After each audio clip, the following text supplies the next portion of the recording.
আসসালামু আলাইকুম রহমতুল্লাহি ওবরকাতুহ। সম্মানিত দর্শক, আমাদের বিশ্ব খেলোয়াড়, আমাদের নোবেল লরিয়েট, আমাদের ডক্টর মোহাম্মদ ইউনূস, আমাদের গ্রামীণ ব্যাংকের জনক, গ্রামীণ ফোনের জনক, আমাদের সাবেক অন্তর্বর্তীকালীন সরকারের প্রধান, বিশ্ব বরেণ্য মহামানব জনাব ডক্টর মোহাম্মদ ইউনূসকে নিয়ে আবার শুরু হয়েছে ভানুমতির খেল। ভানুমতির খেলটা কি? ভানুমতির খেল বলতে আমরা কি বুঝি, আর ভানুমতি কে ছিলেন? এই বিষয়গুলো নিয়ে আলোচনা করব। ভানুমতির খেল বলতে সাধারণত জাদুবিদ্যা, অলৌকিক কিছু ঘটানো, মানুষদেরকে বোকা বানানো, মানুষদেরকে বিপথে পরিচালিত করা, অ্যাজ এ হোল জাদু টোনা ভেলকিবাজি যা কিছু আছে, ভোজবাজি যা কিছু আছে, সবগুলো যখন একত্র হয়ে যায় তখন সেটাকে ভানুমতির খেল বলা হয়। এখন আপনাদের কি খুব জানতে ইচ্ছা করে না যে আসলে ভানুমতিটা কে বা তার খেলাটা কি? এখানে ইতিহাস ঘেঁটে যেটি জানা যায় যে প্রাচীন ভারতে মালব, ময়াকারে মা ল ব, মালব নামে একটি রাজ্য ছিল। সে রাজ্যের যে রাজা, সে রাজার নাম ছিল ভোজ, ভোজ রাজা। তো এই যে আমরা যে ভোজবাজি বলি, সেই ভোজবাজি মূলত একটি জাদুর পদ্ধতি। তো রাজা নিজে জাদুবিদ্যার চর্চা করতেন এবং তার অনেক সেই যাকে বলা হয় কিংবদন্তির সেই ম্যাজিক্যাল পাওয়ার ছিল, জাদুকরী ক্ষমতা ছিল। সাধারণত ভারতবর্ষে এই ধরনের রাজারা ভেলকিবাজি দেখানোর জন্য নরমালি তারা বিভিন্ন জাদুকর ভাড়া করে রাখতেন। রাজকীয় জাদুকর ছিল আগেকার জামানাতে, এমনকি ফেরাউনের রাজদরবারেও জাদুকরদেরকে মাঝে মধ্যে ভাড়া করে আনা হতো। এবং আমাদের দেশে ধরুন ম্যাজিক যে বিষয়টি, এটি খুব জনপ্রিয়। ছোটোখাটো গ্রামে দেখবেন যে আমরা ম্যাজিক দেখার জন্য দাঁড়িয়ে থাকতাম হাটবার দিন। বিভিন্ন তাসের খেলা দেখাতো, আরও নানা রকম জাদুকরী ঘটনা, বুকের মধ্যে ছুরি ঢুকিয়ে দিত, গলা কেটে ফেলতো। তো এই যে জাদুকরী যে শব্দগুলো, এটার প্রাথমিক শব্দটা হলো ভোজবাজি। আর এই ভোজবাজিটা এসছে ভোজ রাজা থেকে, যিনি প্রাচীন ভারতের মালব দেশের রাজা ছিলেন। তো সেই রাজার যে কন্যা, তার নাম হলো ভানুমতি। ভানুমতি তার বাবার যে জাদুকরী বিদ্যা, এটা তিনি রপ্ত করেছিলেন এবং তিনি প্র্যাকটিস করতে করতে করতে করতে মানে এত বড় জাদুকর হয়ে গেলেন যে সমসাময়িক দুনিয়াতে তার মতো ওইরকম কিংবদন্তির কোনো জাদুকর পুরুষ বা মহিলা তৈরি হয়নি। এই জন্য আমাদের দেশে যখনই কোনো আশ্চর্য কোনো ঘটনা ঘটানো হয় বা আশ্চর্য কোনো ঘটনা আমরা দেখি, সেটা নারী হোক পুরুষ হোক, যেটা আমাদের মেলে না, অঙ্কে মেলে না, এটাকে আমাদের অলৌকিক মনে হয় না। অলৌকিক বলতে যেটা বোঝায় যে আল্লাহর পক্ষ থেকে একটা ঘটনা আসে, যেটা আমরা তৃপ্তি পাই, শান্তি পাই, আনন্দ পাই। যেমন আকাশ থেকে মেঘমালা বর্ষিত হয়, অলৌকিক ঘটনা। তারপর এক বছর খুব ভালো ফসল হয়, আমরা খুব আনন্দ পাই অলৌকিক ঘটনাতে। কিন্তু অলৌকিক ঘটনার পাশাপাশি আবার আল্লাহর পক্ষ থেকে গজব নাজিল হয়, যেমন বজ্রপাত হয়, ঝড় হয়, বন্যা হয়, যেগুলো মানুষের ক্ষয়ক্ষতি হয়, যেগুলো আপনাকে কখনো মনে হবে না ভেলকিবাজি। কিন্তু আল্লাহর পক্ষ থেকে আসছে না, আসমানের পক্ষ থেকে আসছে না, কিন্তু ঘটনা ঘটে যাচ্ছে, কিন্তু আমরা হিসাবও মেলাতে পারছি না। এগুলোকে আমরা সাধারণত বলি ম্যাজিক বা জাদুকরী বিষয়, এবং এটা যখনই খুবই মারাত্মক আকার ধারণ করে আমরা সেটিকে বলি ভানুমতির খেল।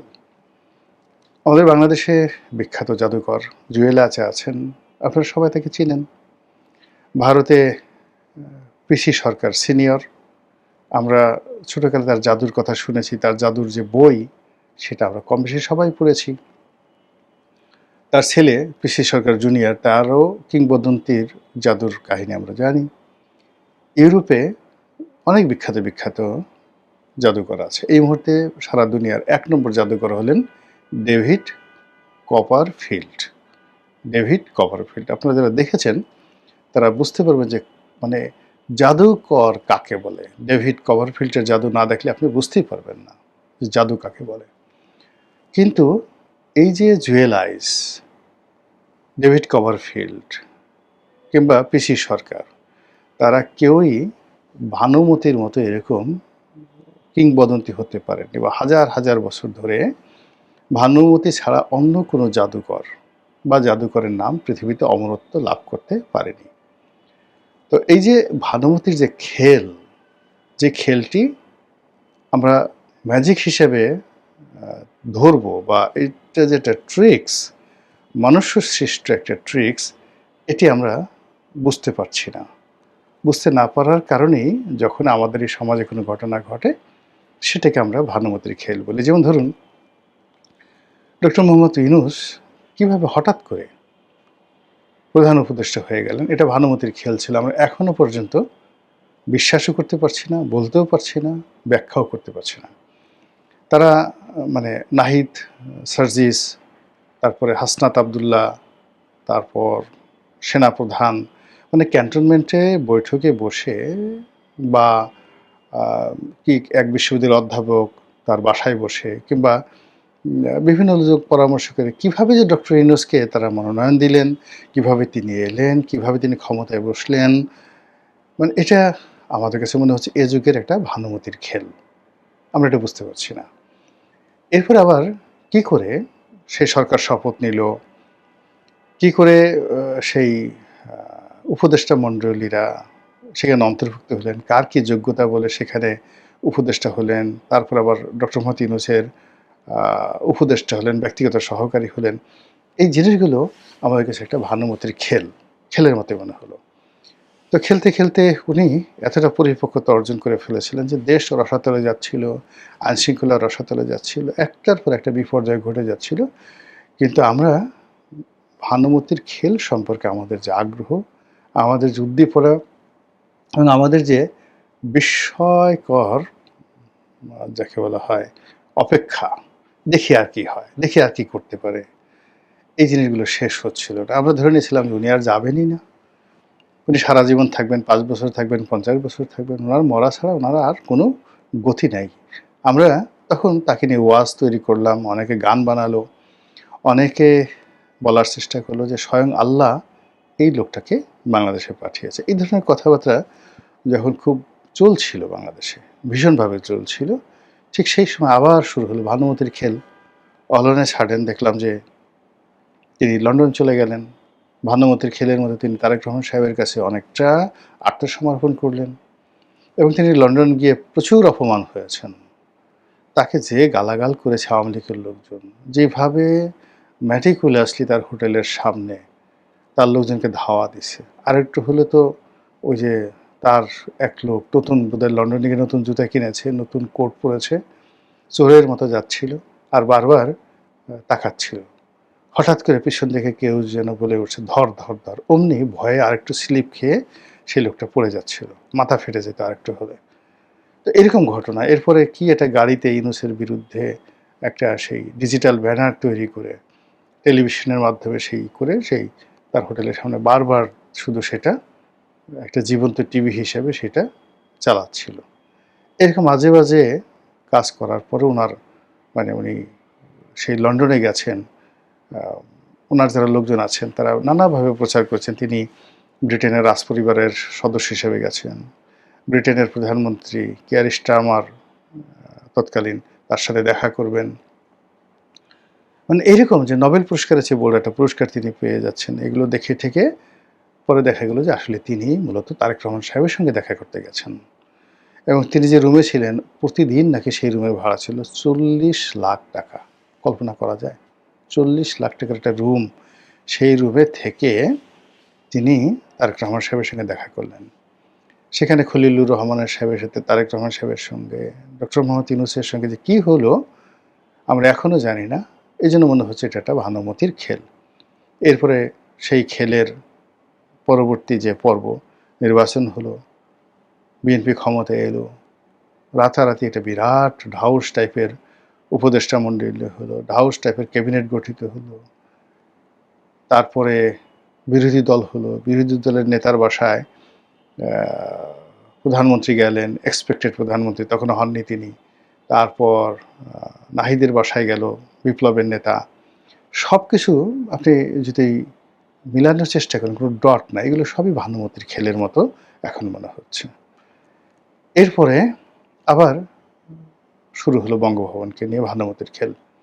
মনে হলো যে চুপ্পু সাহেবের প্রতি বিএনপির প্রেম একেবারে আকাশ স্পর্শ করেছে।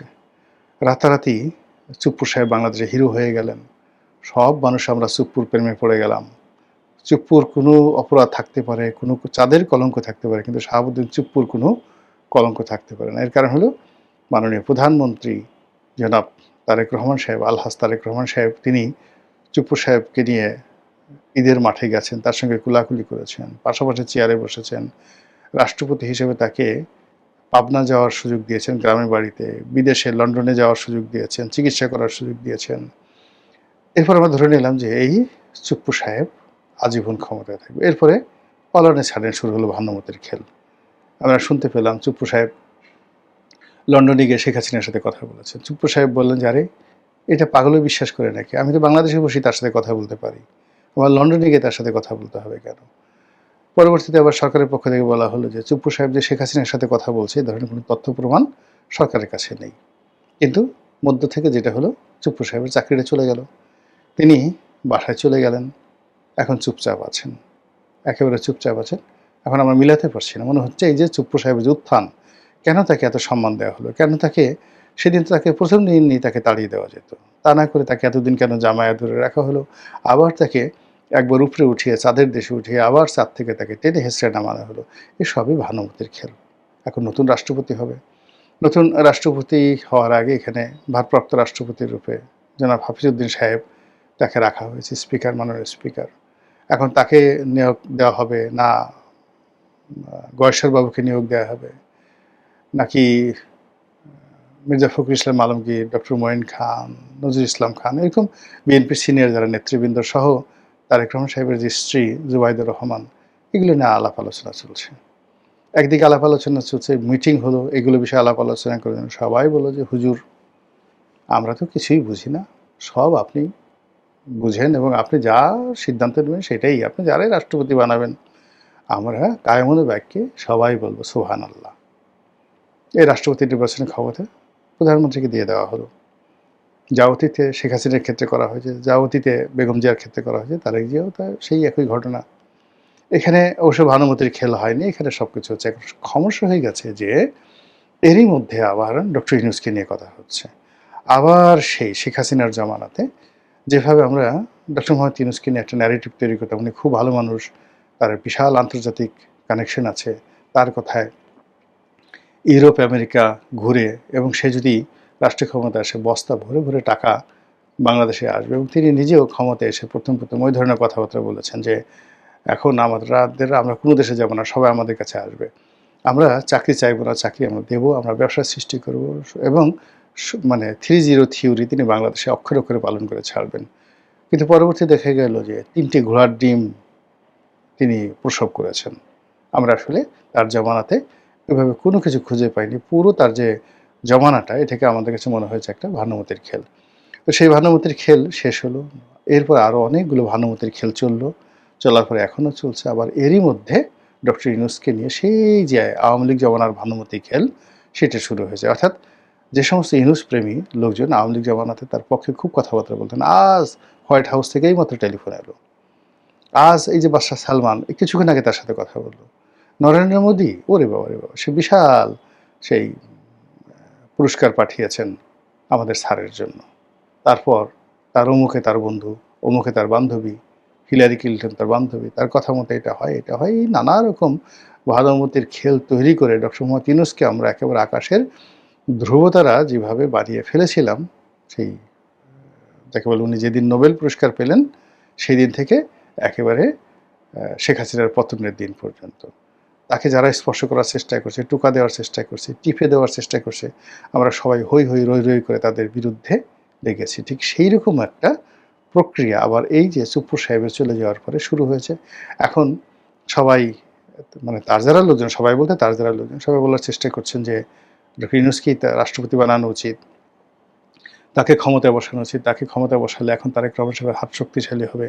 তারেক রহমান সাহেবের যে বিপত্তি আছে, আমেরিকার সাথে সম্পর্ক খারাপ আছে, ইউরোপের সাথে খারাপ আছে, সব ভানুমতির খেলের কবলে পড়ে সব শেষ হয়ে যাবে, সব নিষ্পত্তি হয়ে যাবে। তারেক রহমান সাহেব একেবারে আগামী 50 বছর তিনি ক্ষমতায় থাকতে পারবেন। এইরকম যে ন্যারেটিভগুলো তৈরি হয়েছে ডক্টর মোহাম্মদ ইউনূসকে নিয়ে, সেই ন্যারেটিভ কোন পর্যায়ে গিয়ে ঠেকে, সেই ন্যারেটিভের মধ্যে কারা পা দেয়, আর সেই ন্যারেটিভের ফলে বাংলাদেশ আকাশের আবার কোন ধ্রুবতারা হয়ে যায়, সেটা এখন দেখার বিষয়। মহান আল্লাহ আমাদের সবাইকে হেদায়েত দান করুন, হেফাজত করুন। আসসালামু আলাইকুম ওয়া রাহমাতুল্লাহি ওয়া বারাকাতুহু।